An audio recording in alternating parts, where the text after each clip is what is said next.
प्यारे बच्चों, हिंदी की कक्षा में आपका फिर से स्वागत है। जैसा कि आप जानते हैं, हम लिखित प्रश्न उत्तर अपने कर रहे हैं। लिखित प्रश्नों को आपको अपने नोटबुक में करना है। तो आपको याद होगा, हमने पहला लिखित प्रश्न किया था, पतंग ने अपना रूप सजाने के लिए किस किस से क्या क्या लिया है। तो यहाँ ध्यान देने की बात है, किस किस से और क्या क्या। तो यहाँ किस किस जीव की बात कही गई है और क्या क्या मतलब उस जीव का कौन सा भाग लिया गया है। तो हमने इसको आपको लिखवा दिया है, आपको याद होगा, हम ये कल कर चुके हैं, फिर भी मैं आपको एक बार दोहरा देता हूँ, आपको याद आ जाएगा। निम्नलिखित प्रश्नों के उत्तर लिखो। ये लिखित प्रश्न हमारे थे और ये हम अपने नोटबुक में लिखते हैं और साथ का साथ याद भी करते हैं। लिखित प्रश्न का अर्थ होता है कि लिख करके याद करना। कुछ बच्चे लिखित का अर्थ होता है कि लिख देना और भूल जाना, ऐसी बात नहीं, लिख के याद करना है आपको। प्रश्न है, पतंग ने अपना रूप सजाने के लिए किस किस से क्या क्या लिया है। पतंग ने अपना रूप सजाने के लिए किस किस से और क्या क्या लिया है। तो हम लोगों ने आपको बताया था कि पतंग अपना रूप सजाना चाहती है। हर किसी की इच्छा होती है कि हम सुंदर दिखें। देखा होगा, बच्चे जब किसी के बर्थडे पार्टी में, जन्मदिन के लिए अगर या पार्टी में कहीं जाते हैं तो वे भी अपने आप को सजाने की कोशिश करते हैं, नए कपड़े पहनते हैं, बाल को संवार लेते हैं। तो ये आपने देखा है। तो ये सबकी इच्छा होती है कि वे सुंदर तो दिखे। उसके बाद क्या है, तो पतंग भी तो अलग नहीं है, वे भी चाहते हैं कि वे सुंदर दिखे। जब वो आसमान में उड़ती है तो सबका ध्यान उसकी तरफ चला जाए। तो पतंग क्या करती है, पतंग ने अपना रूप सजाने के लिए मुर्गे से कलगी, तितली से पर, बंदर से पूंछ तथा मछली से चाल लिया है। तो सबसे पहले प्रश्न को देखो, प्रश्न के अनुसार ही हमें उत्तर देना हो। प्रश्न है, पतंग ने अपना रूप सजाने के लिए किस किस से क्या क्या लिया है। इसमें किस किस से आया है और क्या क्या आया है। तो किस किस में यहाँ जीवों की बात की गई है। अलग अलग कौन कौन से जीव जानवर हैं जिनसे पतंग ने कुछ भाग लिए हैं। और क्या क्या मतलब वो पूरा का पूरा जीव नहीं लिया है, जीव के कुछ अंग लिए हैं। तो यहाँ कुछ अंग की बात की जा रही है। तो एक बार फिर से पढ़ देता हूँ। पतंग ने अपना रूप सजाने के लिए मुर्गे से कलगी, तितली से पर, बंदर से पूंछ तथा मछली से चाल लिया है। दूसरा प्रश्न आज हम करेंगे और शुरू करते हैं लिखना। ये हमारा लिखित प्रश्न उत्तर है, आपको पता ही है।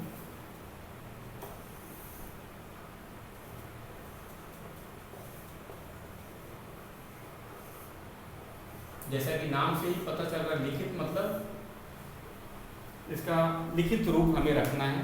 आप नोटबुक में इसे नोट करेंगे और फिर याद करेंगे। तो चलते हैं। पतंग ने, ख है प्रश्न, ख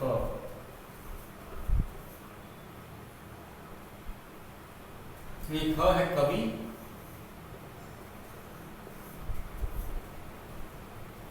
ने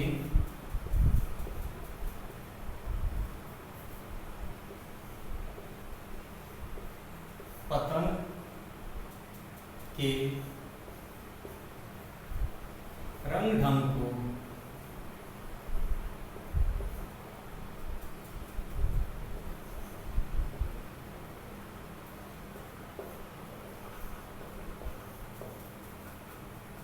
निराला क्यों बताया है।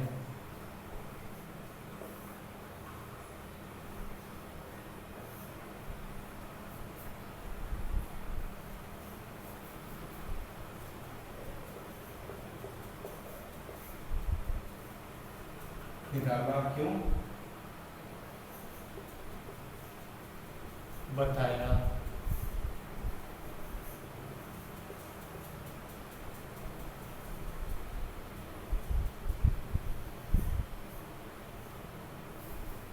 है। तो हम जैसा कि जानते ही हैं, कवि ने पतंग के रंग ढंग को निराला क्यों बताया? निराला का अर्थ होता है अनोखा या अजीब सा। तो हम जानते हैं निराला इसलिए बताया क्योंकि अलग अलग जीव से उसने कुछ अलग अलग अंग लिए, जिसके कारण वह देखने में जरा सी निराली दिखती है, हट के अलग से दिखती है, इसीलिए पतंग को निराला कहा गया। अगर आप ही सोचिए, अगर किसी जीव में अलग अलग जीवों के अंग जोड़ दिए जाए तो विचित्र या निराली तो देखने में लगेगी। तो यही चीज़ हमारी जो पतंग है वह भी ऐसे ही दिखती है, जरा सी निराली दिखती है, अनोखी दिखती है और लोगों को आकर्षित करती है। ऐसी निराली चीज़ें जो होती हैं लोगों को आकर्षित करती हैं।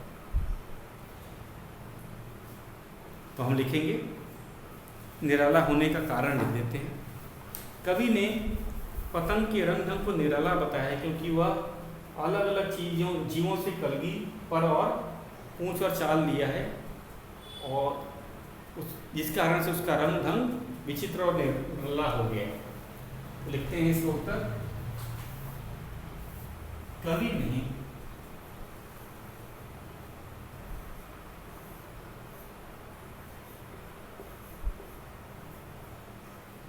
पतंग के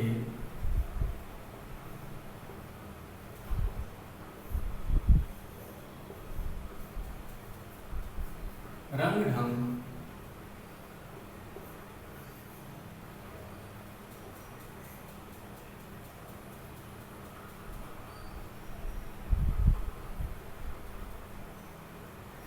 को निराला बताया है।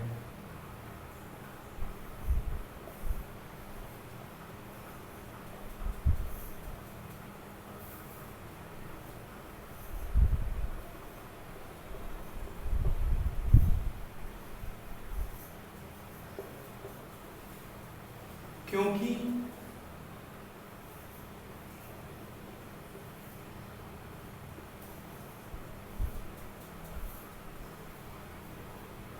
उसने अलग अलग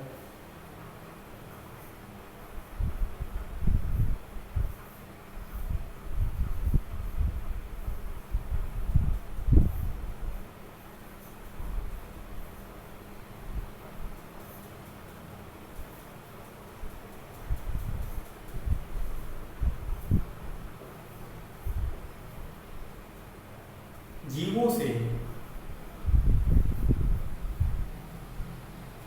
कलगी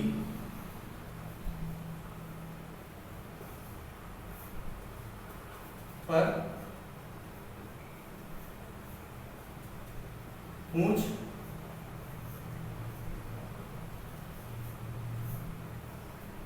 और चाल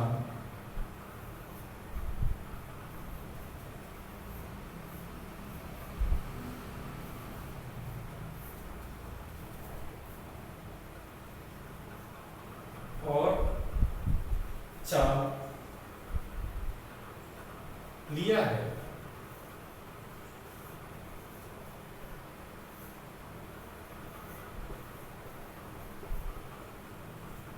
और उसका रंग ढंग और उसका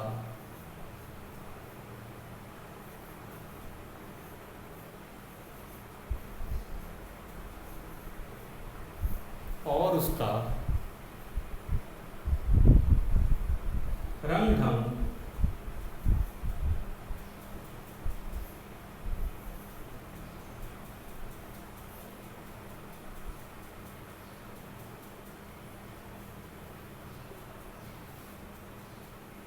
विचित्र और निराला हो गया है।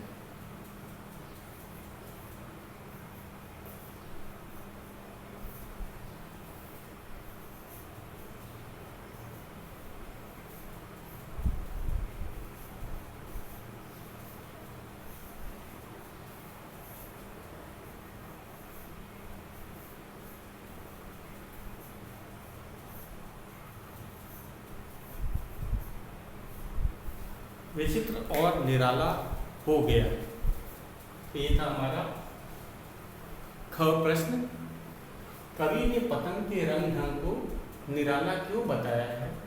कवि ने पतंग के रंग ढंग को निराला बताया है क्योंकि उसने अलग अलग जीवों से कलगी, पर, पूंछ और चाल लिया है और उसका रंग ढंग विचित्र और निराला हो गया।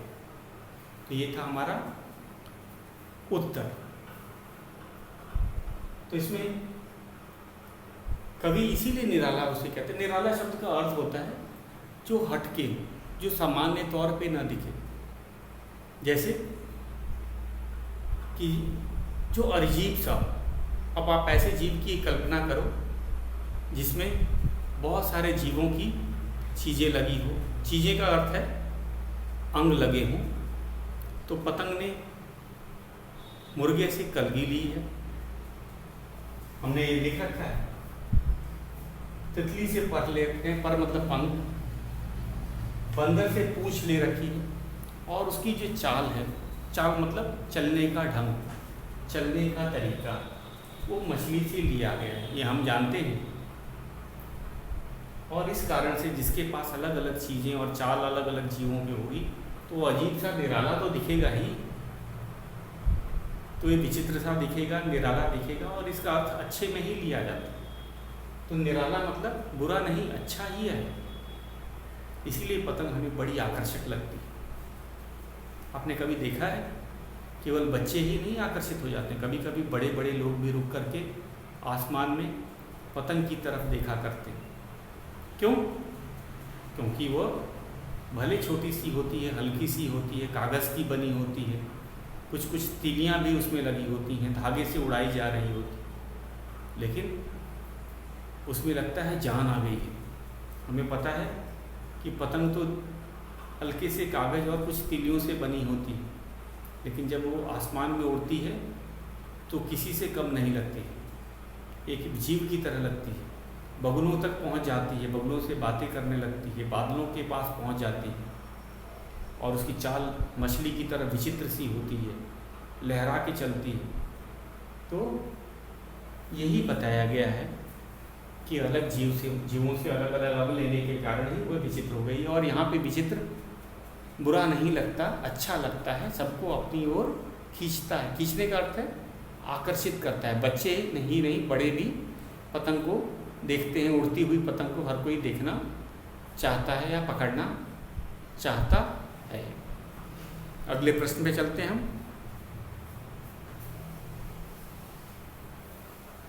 अब हमारा ग प्रश्न है, उसको करेंगे। हमारा ग प्रश्न है, आकाश में पतंग क्या क्या करती है? प्रश्न ग लिखते हैं सीधा। ग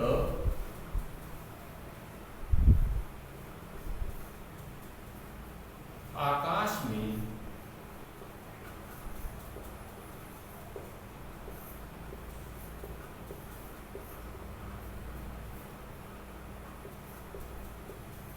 पतंग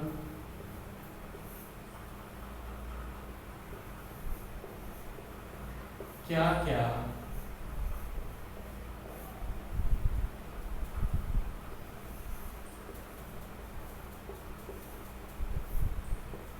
करती है?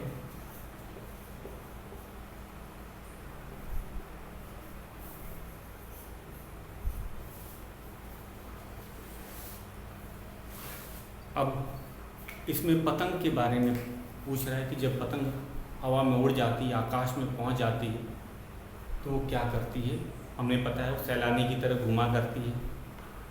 सैलानी मतलब वो यात्री होता है जो कोई सी नई जगह देखने आता है। तो हमारी पतंग क्या करती है? वे भी आसमान में घूमती है, एक स्थान से दूसरे स्थान पे चली जाती है, और वह आसमान को, नभ को, गगन को छूने चली पतंग, ये कवि ने लिखा है। तो आसमान को और सूरज को छूना चाहती है, छू लेना चाहती है, सूरज हो चाहे आसमान। उसके अलावा वह बादलों से बात करना चाहती है, बगुलों के साथ घूमना चाहती है और एक हिरनी की तरह आकाश रूपी आंगन में कूदना चाहती है। तो ये सब पतंग की इच्छाएं हैं, क्या क्या करती हैं। तो आसमान में वे क्या क्या कर रही हैं, तो हम लिखते हैं। बहुत ही आसान है। आकाश में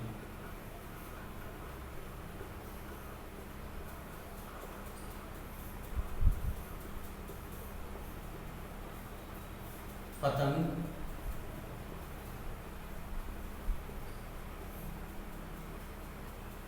आसमान और सूरज को,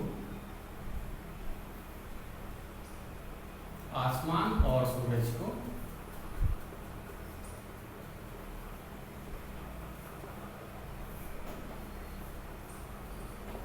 और सूरज को छूना चाहती है।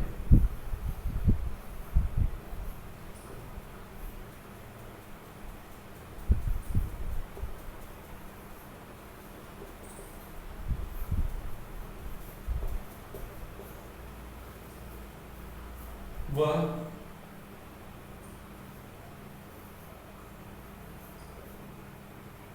बादलों से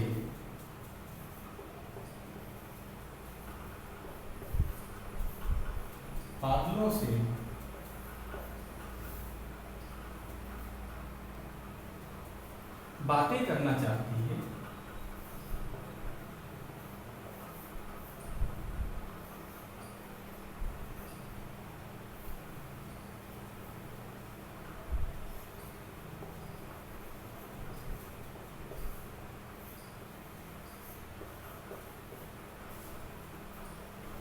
और बगलों के चाल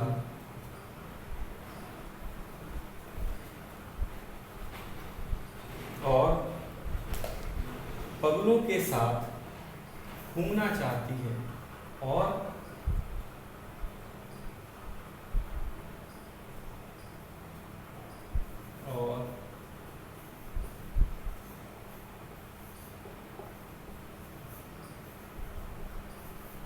बगलों के साथ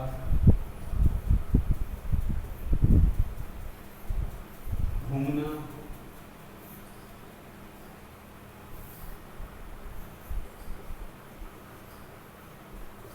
चाहती है। वह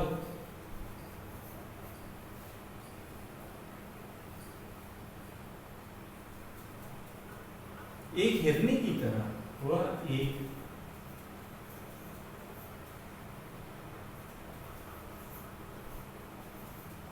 हिरनी की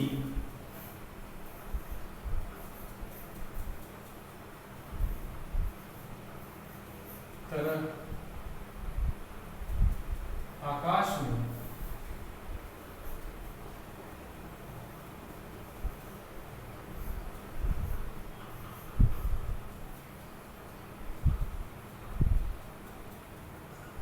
आकाश रूपी आंगन में, आकाश रूपी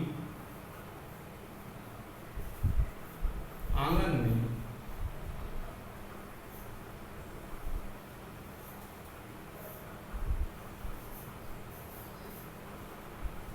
कूदना चाहती।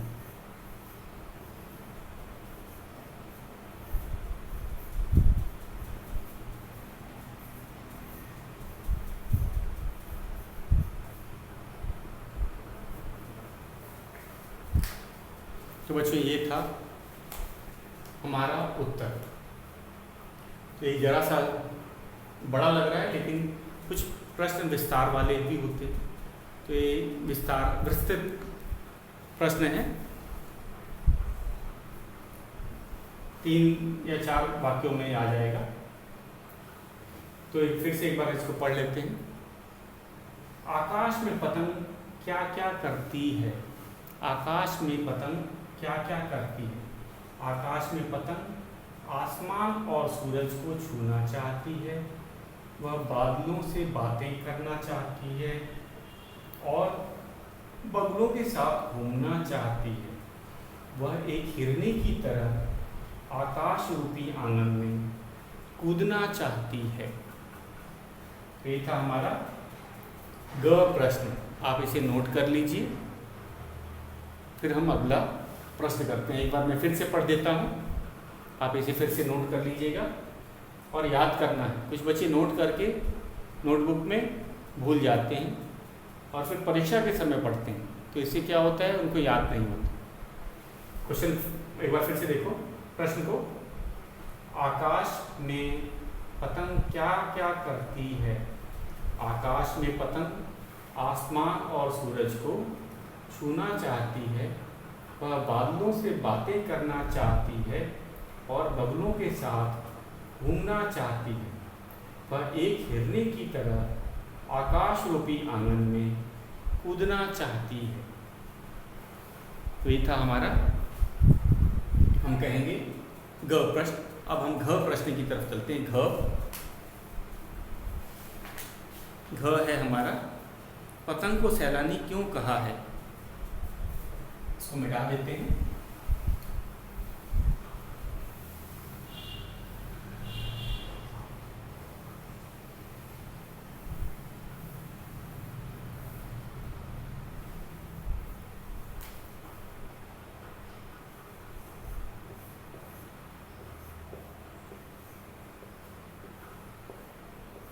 पतंग को सैलानी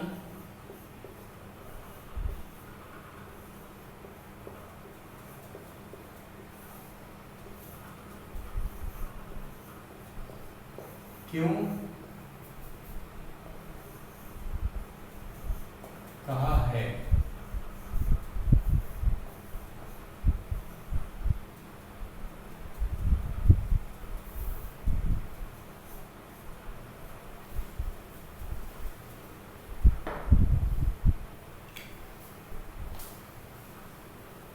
तो सैलानी का अर्थ क्या होता है, सबसे पहले हम ये बता देते हैं।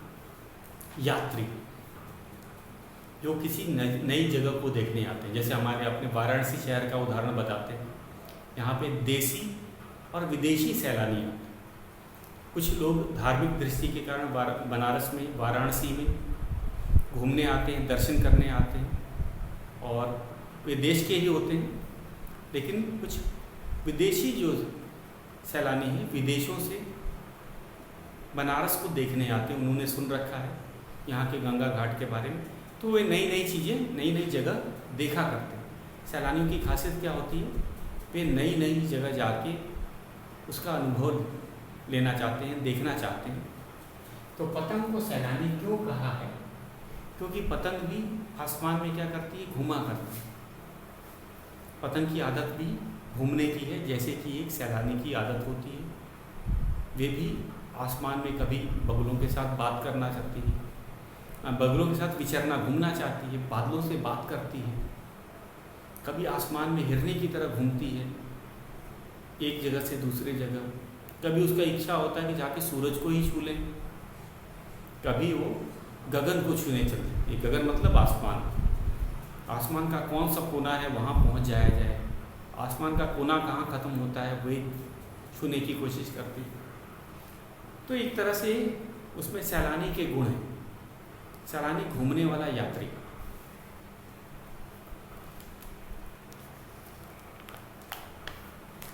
अधिकतर सैलानी निडर भी होते हैं, वो नई नई जगह जाते हैं। तो पतंग भी एक उसी तरह है, बिना डरे नई नई जगह जाते हैं। हम लोग, बहुत से लोग होते हैं, अधिकतर लोग नई जगह जाने में डरते हैं।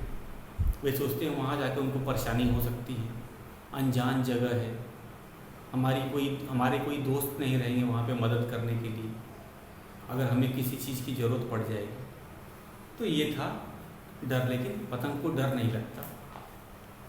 पतंग पूरे आसमान को, पतंग पूरे आसमान को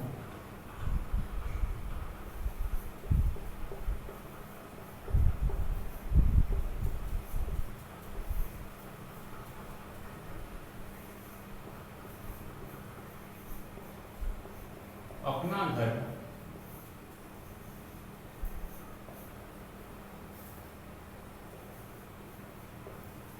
समझती है तथा बिना डरे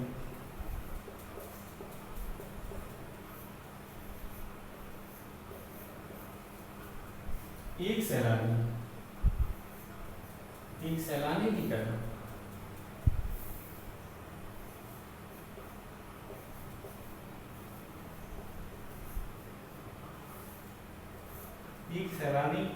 की तरह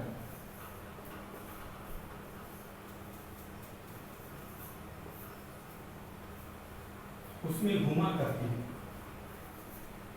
उसमें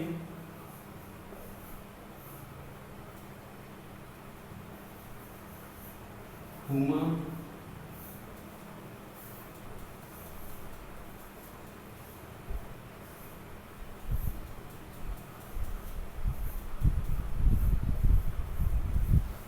करती। ये था हमारा घ प्रश्न। पतंग पूरे आसमान को अपना घर समझती। वे लोग मतलब घर मतलब निश्चिंत घर में सबसे ज़्यादा लोग निश्चिंत रहते हैं, उनको किसी चीज़ का डर नहीं होता अपने घर में। तो पतंग के साथ क्या है, वो अपना घर पूरे आसमान को ही अपना घर समझता है। अगर कोई व्यक्ति पूरे आसमान को अपना घर समझेगा तो क्या उसे डर लगेगा? नहीं, उसे डर नहीं लगेगा। तो पतंग को भी डर नहीं लगता कि भाई अपना ही तो घर में घूम रहे हैं हम, तो एक उसे डर नहीं लगता, सबसे पहली बात। तो अब उसकी जब उसने पूरे आसमान को अपना घर मान लिया है तो उसकी जहाँ इच्छा हो, जहाँ जाने का दिल करे वो वहाँ चली जाएगी, बिना डरे बिना घूमे। तो यही चीज़ पतंग भी करती है। पतंग ने पूरे आसमान को अपना घर समझा है तथा बिना डरे वह सैलानी की तरह उसमें घुमा करती। जब अपने घर में हमें आते जाते समय कोई डर नहीं लगता, तो उसी तरह पतंग को भी डर नहीं लगता। वे पूरे आसमान को अपना घर मानती है, उसे कोई फर्क नहीं पड़ता बाकी लोग कहीं दूसरी जगह जाने में घबराते हैं, लेकिन पतंग के साथ ये बात नहीं है। जब उसने आसमान को ही घर मान लिया तो डरना क्या। तो पतंग को इसीलिए सैलानी कहा गया और वो पूरे आसमान में घुमा करती है। सैलानी भी क्या करते हैं, वे भी नई जगह जाते हैं, घुमा करते हैं। आसमान बहुत विशाल होता है, बहुत बड़ा होता है, तो इसीलिए पतंग को घूमने में कि मैं कहूँगा जगह की कोई कमी नहीं है। और उसने आसमान को जब घर मान लिया तो उसको डर भी नहीं है। शायद इसीलिए उसे हिम्मत वाली सैलानी भी कहा है कवि। आपको याद होगा कविता में कवि ने पतंग को हिम्मत वाली सैलानी कहा था, क्योंकि अब उसको डर नहीं लगता। उसने जब आसमान को घर माना है तो घर में किसी को डर नहीं है किसी चीज़ का। तो वही बात पतंग को भी लगती है। एक बार फिर से मैं पढ़ देता हूँ। प्रश्न है, पतंग को सैलानी क्यों कहा है? पतंग पूरे आसमान को अपना घर समझती है और बिना डरे एक सैलानी की तरह उसमें घुमा करती है। तो एक कारण था, अगर कोई व्यक्ति अपने घर में घूम रहा है तो उसे कोई डर नहीं है। और घूमने वाला काम कौन करता है? सैलानी करते हैं। मैंने आपको बताया था सैलानियों का क्या काम होता है। उनकी इच्छा होती है रोज़ नई जगह जाएं और घूमें, देखें।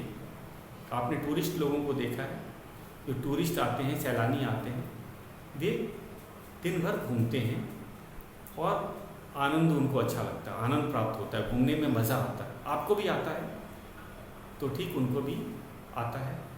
इसीलिए वे अलग अलग देश, अलग अलग शहर, अलग अलग जगह जाकर वहाँ का अनुभव लेना चाहते हैं। तो हमारी पतंग भी एक सैलानी की तरह अनुभव लेना चाहते हैं। तो बच्चों आज के लिए बस इतना ही।